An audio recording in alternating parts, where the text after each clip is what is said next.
aqui. Pode esperar um pouquinho de gravar então, eu vou falar com eles aqui.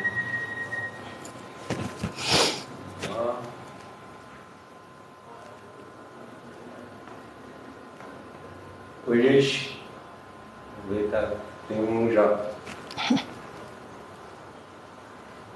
Não podemos começar então. Fala, te apresenta pra galera. Olá, eu sou a professora Ana Lúcia, de redação, Ana Lúcia Martins. Hoje eu vim como convidada do professor Henrique para falar um pouco sobre a redação do Enem, né, a tão esperada redação para 2022, que é uma prova que está logo ali, né? Os dias estão correndo e a gente fica cada vez mais ansioso tentando apostar no que seria um tema da prova de redação do Enem 2022. Uma questão importante que a gente sempre comenta em sala de aula e com os alunos de modo geral é que a redação do Enem ela vai abordar uma questão social. E essa questão social ela precisa ser do interesse das 5 regiões do país. Então, a partir daí, nós passamos a uma ideia de que esse tema, né, a ser alvo da prova de redação, da proposta, ele tem que ser um tema de interesse comum, um tema que envolva o exercício de todos os cidadãos brasileiros. Dentro dessa conjuntura entra, né, aquela, mas será que vai cair doação de sangue? Será que vai cair saneamento básico? Uma boa perspectiva para se visualizar o que é cobrado, o que não é cobrado, é dar sempre uma verificada no que o INEP cobrou nas provas do Enseja. Nós temos o Enseja do ensino fundamental, o Enseja do ensino médio, e essas provas trazem temas de redação. Por meio deles, nós conseguimos ter uma ideia, né, mais concreta do que já foi cobrado e dos eixos que podem, né, fazer a construção desse tema para 2022. Vamos dar uma olhada aqui, né? Temos ouvido falar muito em eixo temático. Vamos estudar redação por eixo temático. Não se pode estudar redação por um tema específico. Mas o que é esse tal eixo temático? O eixo temático é como se fosse um segmento, um conjunto de informações de determinada área que levam à construção desse tema. Por exemplo, eu coloquei aqui na tela para vocês, né, em 2020, o Enem cobrou o eixo saúde.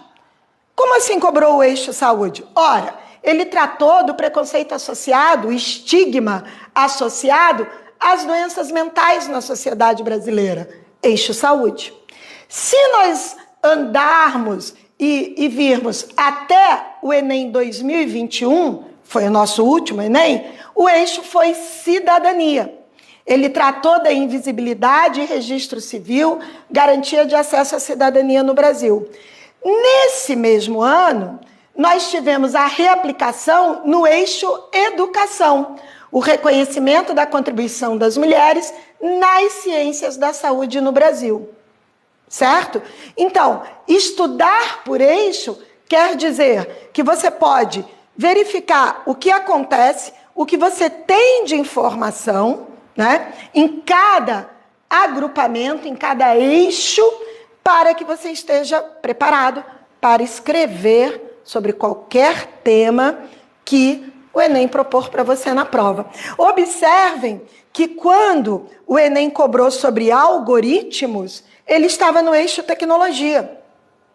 Por isso é interessante que o aluno, o candidato, ele vá treinando diversos temas. Não ficar preso àquilo ali, não, o tema vai ser tal, e ficar escrevendo várias redações sobre aquele assunto. Porque se cair um tema de um outro eixo que ele nem imaginou, ele vai acabar, né, assustado na hora da prova e tendo dificuldades em elaborar a sua proposta. Observem que dentro dessa perspectiva de eixo, né, nós podemos voltar, então, como eu disse inicialmente, à questão do Enseja. Muita gente nem dá bola, né? Mas que Enseja? O Enseja é a prova que vai validar a educação, né? A formação de jovens e adultos.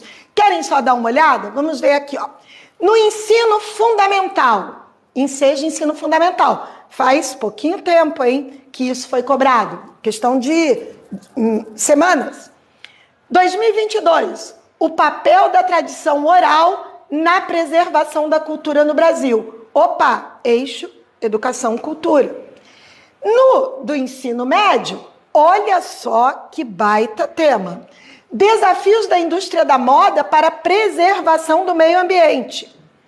Aí o cara para e pensa assim, não, pera lá. Desafios da indústria da moda para a preservação do meio ambiente? Como assim? Ora, vai lá na questão do fast fashion, em que as roupas são produzidas em grande escala, com custo barato, para que você compre mais barato e possa comprar muito. Por que comprar uma blusa se o preço dela permite que eu compre 3, 4? Afinal, eu precisava de uma vermelha, uma amarela, uma azul, uma rosa. Só que a moda fast fashion, ela tem uma durabilidade pequena. E aí isso vai fazer com que se acumule lixo, se acumule o descarte dessa roupa. E aí, a partir desse descarte, nós vamos ter problemas com o meio ambiente. Nós temos também a questão de que a indústria têxtil, ela vai, ao produzir a roupa, descartar pedaços daquele tecido, né? Que não servem para nada. E para onde vai tudo isso? Para o lixo, né? Fora a questão dos corantes, né? Uma série de outras implicações. Se você parar para pensar, esses desafios da indústria da moda para a preservação do meio ambiente tem tudo a ver. Foi usado no Enseja agora há poucas semanas. Se você olhar 2020, nós tivemos abandono afetivo do idoso no Brasil, tá? E tivemos na aplicação para pessoas privadas de liberdade, que é a sigla de PPL, né? A importância do saneamento básico para a população brasileira. Gente, olha, se eu falar para vocês que esse tema é de suma importância e que era um dos temas que eu, enquanto professora de redação, apostava para o Enem, né, vocês vão dizer assim, pronto, se deu mal, né? Ele foi cobrado no Enseja para o PPL, tá? Nessa perspectiva, nós acabamos descartando, né? Ora, já caiu, eu vou deixando de lado. Então, muitas vezes a gente diz assim, não vai cair no Enem desse ano, tal e tal tema. Por quê? Porque nós já verificamos a cobrança deles pelo INEP, né, que é o órgão organizador do Enem, em outras provas. Olha lá, 2019, novas formas de consumo consciente. 2018, possibilidades de uma alimentação segura para os brasileiros. No ensino médio, os desafios da indústria da moda. 2020, combate ao abuso sexual contra crianças e jovens no Brasil. Outro tema que nós discutimos muito em sala de aula, e eu não vou mentir, eu dei esse tema de redação esse ano, né, para os meus alunos, para uma questão de treino, né, e até de repertório. No PPL, na mesma sequência, formas de enfrentar a baixa escolaridade do brasileiro. 2019, a organização do tempo e o acesso às redes sociais. 2018, os riscos do trabalho noturno para a saúde do trabalhador. Então, assim, nós comentamos, né, em sala de aula que é de suma importância ter acesso a essas informações, porque isso faz com que, no decorrer, né, do treino, você possa, então, avaliar quais eixos foram cobrados, que segmentos nesses eixos nós podemos cobrar a partir daí. Então, vale muito a pena ficar ligado, né, no que o INEP vai utilizando e, é claro, vai publicando. Esses temas, eles ficam à disposição na íntegra, tá, no site do INEP, para que vocês tenham acesso, inclusive possam olhar quais os textos de apoio que foram utilizados, certo? Então, você diz assim, tá, Ana, e aí? que você pensa para este ano de 2022?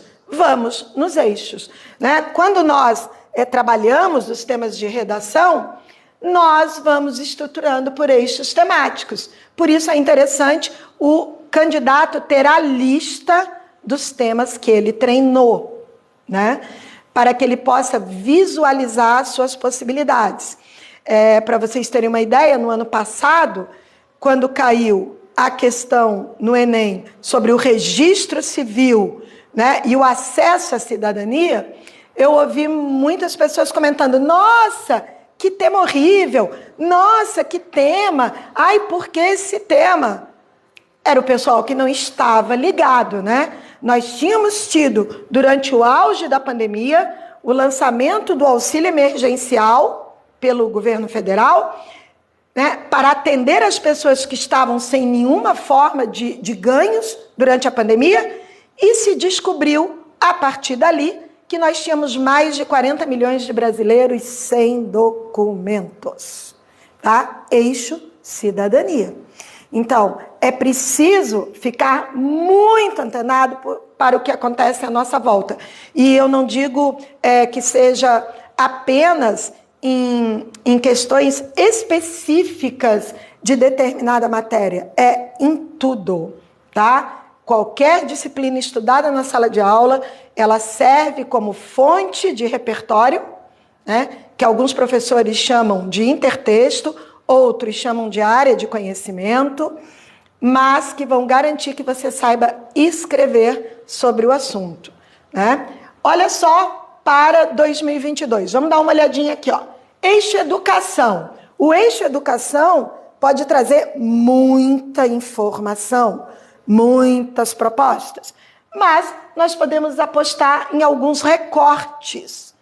Valorização dos professores no Brasil é um tema sempre em alta, né? Modernização das estruturas escolares. Ora, se você for comparar uma unidade de ensino da rede privada, nós vamos ter lousa digital, nós vamos ter internet, nós vamos ter N recursos, né, para trabalhar com os nossos alunos. Se você comparar isso com a rede pública, essa estrutura não é tão boa, não é tão bem feita, não está disponível para todo mundo, né? Então, como fazer essa modernização? Por que essa modernização é importante? O novo ensino médio, que trouxe para nós, professores, e para vocês, alunos, um mundo de possibilidades, né? Como estudar educação financeira, estudar processos químicos, questões de matemática avançada e por aí vai. A própria educação financeira é um tema que eu apostaria, né? Por quê? Ela entra no eixo educação, tá? E nós temos pesquisas que revelam que já no primeiro emprego o jovem brasileiro se endivida. E por que isso acontece? Porque ele não sabe lidar com dinheiro, ele não sabe lidar com a conta bancária, né? E a partir dessa educação financeira que deve começar já na infância, o jovem e depois até o adulto mesmo, ele vai se tornar mais responsável e vai saber administrar melhor o seu dinheiro. Digo responsável em relação aos seus gastos, aos seus eventuais investimentos. Um tema que nós discutimos seguidamente é a questão do combate ao bullying, né? É uma perspectiva muito importante da sociedade. O bullying afasta crianças e jovens da sala de aula, o bullying traz sequelas psicológicas grandes e ele entra no eixo educação, porque a sala de aula é um espaço de socialização, né? Eu tenho alguns alunos que brincam assim: nossa, professora, eu vejo mais você do que a minha mãe, né? Por quê? Porque o aluno passa horas dentro da escola, né? Ele convive com todos nós professores, né? E isso faz com que nós tenhamos uma percepção maior se o aluno, né, pode ser alvo de bullying, de uma chacota, de uma brincadeira indevida, e a partir daí poder ajudar a todos, não só aquele que sofre, como aquele que pratica, né, que precisa entender que age errado. No eixo saúde, valorização do SUS. um tema excelente, né? Durante a pandemia, nós fomos arrastados, né, pela questão pandêmica e vimos o quê? Que o SUS foi fundamental para ajudar a toda a população, né? Foi um momento em que não houve distinção de renda. Nós corremos para o SUS para tentar salvar, muitas vezes, a vida de parentes, de amigos e até, quem sabe, a nossa, né? A importância da saúde preventiva, uma discussão grande. A saúde bucal do brasileiro, ninguém fala nisso. Dentista. Não vou ao dentista, o barulho da máquina, da maquininha lá do dentista me incomoda. Gente, a saúde bucal ela é muito importante. Tem aí um tema do eixo da saúde. E a imunização.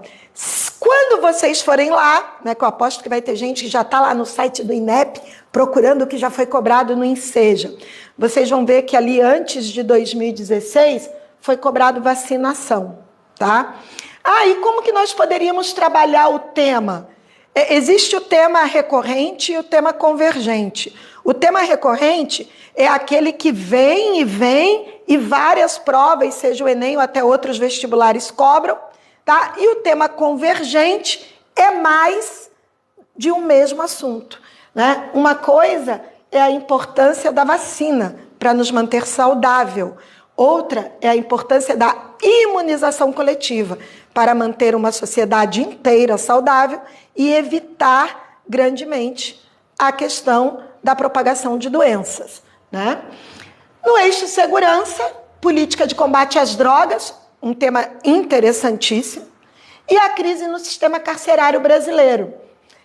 Esse sistema carcerário brasileiro, voltando lá no INSEJA, vocês vão ver que antes de 2018 foi cobrado a importância da educação no sistema prisional para a ressocialização. Então, eu diria que os temas, eles versam sobre determinados aspectos, né? Mas cabe ao candidato treinar, né, dentro desses eixos, para que ele não seja pego de surpresa, tá? A partir daí, nós temos uma série de outras possibilidades. Olha lá. Eixo meio ambiente e sustentabilidade, hein? Escassez hídrica. Essa semana nós vimos um caso aí, claro, desnecessária a agressão, em que um passante agrediu uma senhora que lavava a calçada com a água, né? Ele alega que é porque ela estava gastando água. A agressão não se justifica. Agora, pensar na escassez hídrica é uma questão. Tem gente que fica horas no banho, né? Lava a louça de torneira aberta. Outra coisa dentro da escassez hídrica. Por que não temos já legislação para que as novas construções sejam muito mais sustentáveis? Que elas venham com um sistema de reuso, que é o recolhimento da água da chuva, que elas venham com placas solares para o aquecimento de uma parte da água que vai circular dentro dessas construções. Essa escassez hídrica, essa questão da energia elétrica, passa muito pela modernização da indústria, né, de construção no Brasil, porque é uma indústria, né? É prédios para tudo quanto é lado, se produz em série, se constrói em série. E a questão do descarte do lixo, seja o lixo orgânico, né? A questão do lixo sólido, separar o lixo, a gente sempre vê os professores de biologia falarem, né? E os próprios professores de matemática, que acabam sempre calculando essa produção de lixo por domicílio no Brasil, que controlar o descarte do lixo não é só separar a caixinha do leite, separar o potinho do iogurte, né? Tem uma série de questões que envolvem essa situação. E aí vem as novas fontes de energia, que vão tratar das energias renováveis. Galera, se quiserem fazer perguntas, tá? Se tiverem dúvidas, podem perguntar, podem discutir. Se quiserem dar uma sugestão dentro de cada eixo, fiquem à vontade. Vamos lá, o espaço é de vocês também. Pela live, 2.400 pessoas. Nossa, 2.400? Aí tivemos um pico de 300 pessoas simultâneas. Tá legal, tá indo. Tá legal? Vamos lá, então. Comunicação e linguagens. Olha os recortes. O eixo comunicação e linguagens. Uso das mídias nas relações sociais. Muita gente fala, o ódio nas redes sociais, a violência nas redes sociais. Parece que as redes sociais se tornaram um elemento, uma ferramenta do mal. Só que não é bem assim. Quantos de nós assistem lives para aprender sobre conteúdo? Quantos de nós usam as redes sociais assistindo material, assistindo uma aula, pesquisando, ouvindo o que uma pessoa importante, e até, por exemplo, um filósofo contemporâneo. Eu não tenho como ir assistir em outro estado um filósofo contemporâneo falar, uma vez que eu dou aula todos os dias, né? As redes sociais me permitem isso, as mídias me permitem isso. Eu estou na minha casa e estou assistindo, né? Temos aqui, nessa uso dessas mídias, o próprio podcast, que facilita pra caramba a nossa vida. O preconceito linguístico, tá? Uma questão que ganhou espaço, vocês vão lembrar, né, com a Juliette do Big Brother, ela era alvo de preconceito linguístico dentro da casa do Big Brother e ganhou um espaço. Parece que as pessoas acordaram. Opa, afinal, o que é preconceito linguístico? Até que ponto o que é falado na minha região é certo ou é errado? Quem sou eu para julgar o modo como a pessoa de outra região fala? O analfabetismo funcional, nós tivemos essa semana, isso é importante, vale a pena conferir, os índices da qualidade da educação no Brasil, tá? E o analfabetismo funcional passa pela triste realidade de que as pessoas até sabem ler e escrevem um pouco, mas muitas vezes elas são incapazes de compreender o que elas leem e o que elas escrevem. Então, dentro dessa perspectiva, tá? É muito interessante. Como ajudar essas pessoas? Como fazer com que elas possam aprimorar os seus conhecimentos? Gente, conhecimento é poder. Saber escrever, saber ler, né, é imprescindível. Então, essa perspectiva, ela é uma perspectiva no eixo de comunicação e linguagens muito interessante. Não adianta só criticar. As pessoas não sabem ler, as pessoas não sabem interpretar. O que fazer para melhorar a vida dessas pessoas? E aí, a importância da leitura ou da literácia. Falta um acentinho aqui nesse A, hein? Literácia, que é a questão do aprendizado da leitura que já começa na infância. Um tema bem interessante, até porque o Ministério da Educação tem um projeto de literácia. Ele disponibiliza para as pessoas de várias faixas etárias alguns livros, inclusive algumas dicas sobre como, né, estimular o gosto da leitura entre a garotada. No eixo cidadania, e aí, direito e cidadania, para lá, hein? Para tudo. O eixo que mais aparece nas provas do Enem, tá? Nos últimos 15 anos, 9 vezes. Então, assim, tem que ficar muito atento. A última vez foi 2021, com a questão do registro civil. O que nós podemos tratar nesse eixo direito e cidadania? Direito das crianças e idosos, tá?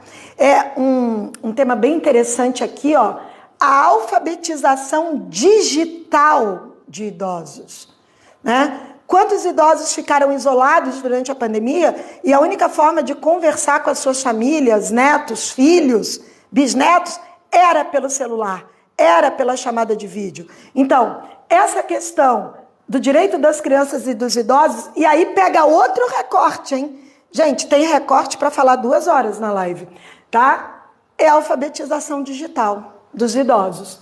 As garantias das minorias étnico-raciais e LGBTQI+, não temos como fugir, tá? Aqui entra a questão também do recorte das mulheres, lembrando que o Enem já cobrou a persistência da violência contra a mulher, tá? Que entrava no eixo direito e cidadania, e as pessoas com deficiência. Lembrando, tá, que a sigla utilizada passa a ser PC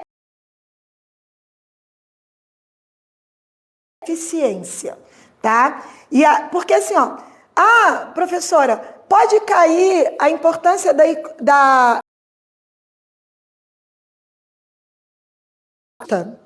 na sociedade? Pode. Mas observem que se eu tenho um tema que fala da inclusão das pessoas com deficiência, ou seja, das PCD, eu entro num universo maior, né? Eu vou de cadeirante à questão do visual, à questão dos portadores de síndromes, né? Como é o caso da síndrome de Down, a questão do espectro autista e por aí vai. Então, é um recorte muito interessante, né? Que vai trabalhar toda essa perspectiva. Tem informações muito legais sobre isso. No caso dos portadores de autismo, vocês sabem que os estados já conferem a carteira de identidade com o selo do espectro autista, que garante uma série de direitos a essas crianças, a esses jovens, a esses adultos.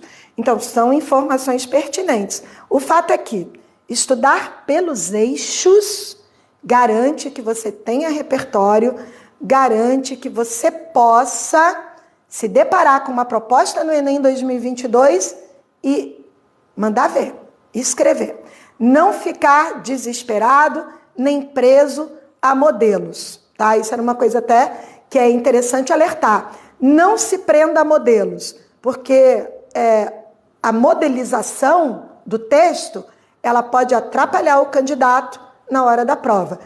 Pense que você é capaz, né? Escreva, treine e dê atenção às aulas de redação, porque isso é fundamental para um bom texto. Alguma pergunta? Não, só elogiando. Só elogiando? Gente, pode perguntar também, eu adoro falar, adoro responder, né? Explicando aqui o teu nome e tal. Vamos lá então. O meu nome é Ana Lúcia Martins, eu sou professora de pré-vestibular, eu dou aula também para turmas de ensino médio, sempre redação, e eu tenho um curso online de redação que funciona um pouquinho diferente dos cursos que vocês estão acostumados. Eu não coloco aulas no YouTube, né? Eu não tenho esse curso em perfil de Instagram. O curso, ele funciona com um grupo de WhatsApp fechado, né, para os meus alunos que contratam o curso. Eles têm uma correção de redação diferenciada, eles têm direito a conversar individualmente comigo uma vez por semana e eles recebem vídeos exclusivos das minhas aulas, né, sobre todos os assuntos. O meu curso abrange desde Enem, UFSC, UFPR, a CAF e um diferencial são alguns vestibulares estaduais, né, da região do Paraná e de Santa Catarina, como o UniOeste, o EPG, Unicentro e por aí vai. Então, se alguém tiver interesse, pode conversar comigo pelo meu e-mail, tá? Ana Lúcia Redação, sem os acentos, né? Tudo junto, @gmail.com. Ok? Alguma pergunta? Então, a amiga pediu uma dica sobre estruturação do texto. Então, vamos ver assim, ó. Pense sempre na redação, na dissertação, numa estrutura de 4 parágrafos. É bem interessante vocês fazerem um projeto de texto. O que é o projeto de texto? Sublinhar as palavras do tema, né? Então, vamos pegar aqui escassez hídrica. As palavras temáticas, as palavras-chave são escassez e hídrico. Sublinha e pensa no que isso significa. Pensou no que isso significa? Pense na segunda etapa. O que eu sei sobre isso? E qual a problemática que envolve esse tema? A partir daí você monta o seu primeiro parágrafo, que é a introdução. A introdução, ela traz o tema e a tese. A tese é composta das 2 ideias que você tem sobre o assunto e que você vai discutir a ideia 1 no D1, a ideia 2 no D2. tá? Por isso que é imprescindível definir, né, o que o tema aborda e o que você sabe sobre ele. Definindo a sua tese, a minha ideia 1, a minha ideia 2, quais as áreas de conhecimento que eu vou usar para sustentar a minha teoria, né? A minha argumentação, essa minha tese, ela tem que ser sustentada. Eu posso usar um filósofo, eu posso usar biologia, eu posso usar geografia, eu posso usar história, e aí entra uma questão muito importante, né? Tudo que eu aprendo na sala de aula é válido para a minha área de conhecimento, se estiver adequado ao tema. Então, no D1, eu discuto a ideia 1 da minha tese, no D2, a ideia 2, e aí no quarto parágrafo eu vou para a conclusão do Enem.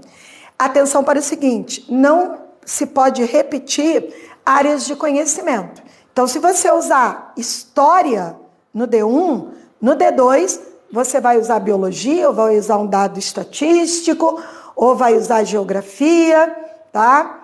Mas não repita a área de conhecimento. Na conclusão, vocês têm 5 elementos obrigatórios. Como é que eu abro esse quarto parágrafo? Eu coloco um conectivo de conclusão, que pode ser logo, portanto, ou infere-se. Trago o tema, que são as palavras-chave, de volta, né? Então, por exemplo, no tocante à problemática que trata da escassez hídrica, ok? Cabe, e aí vamos a uma parte que é fundamental.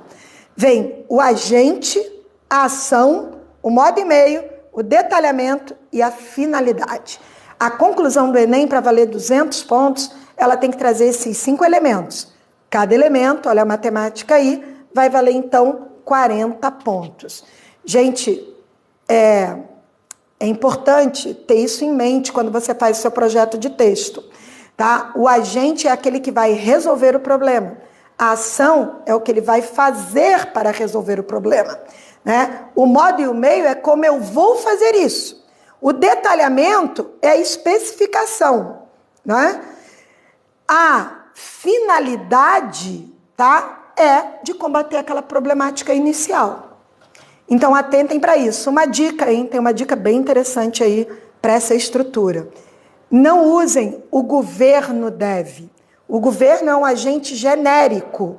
Lembrem-se que nós temos governo federal, governo estadual, governo municipal, tá? Então, use órgãos, os ministérios da educação, da saúde, da segurança, o Ministério Público, as secretarias municipais do meio ambiente.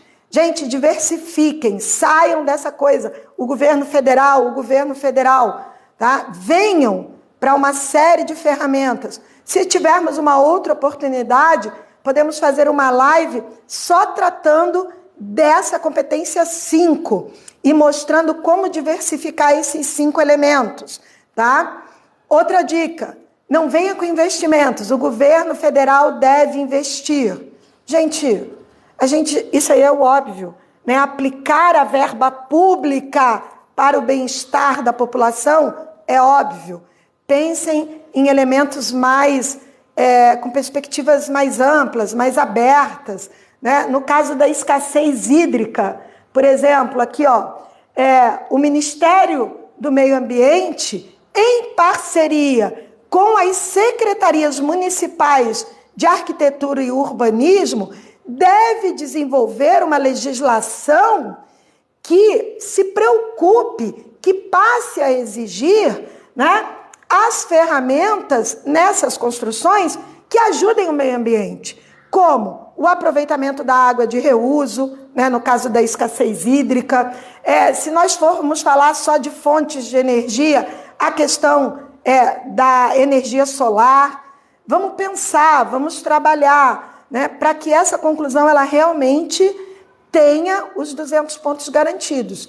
Tá? Essa é uma dica da estruturação, não sei se satisfez, se quer perguntar mais alguma coisa, mas era isso. Aqui, tchau pra galera. Tchau, galera. Ó, eu sou novata nisso, hein? O professor Henrique, aqui o dono do pedaço, me convidou. Então, assim, ó, perdoem os furos, tá? Muito obrigada. Se quiserem, voltamos para uma outra conversa. Ficou legal? Manteve os 2.000?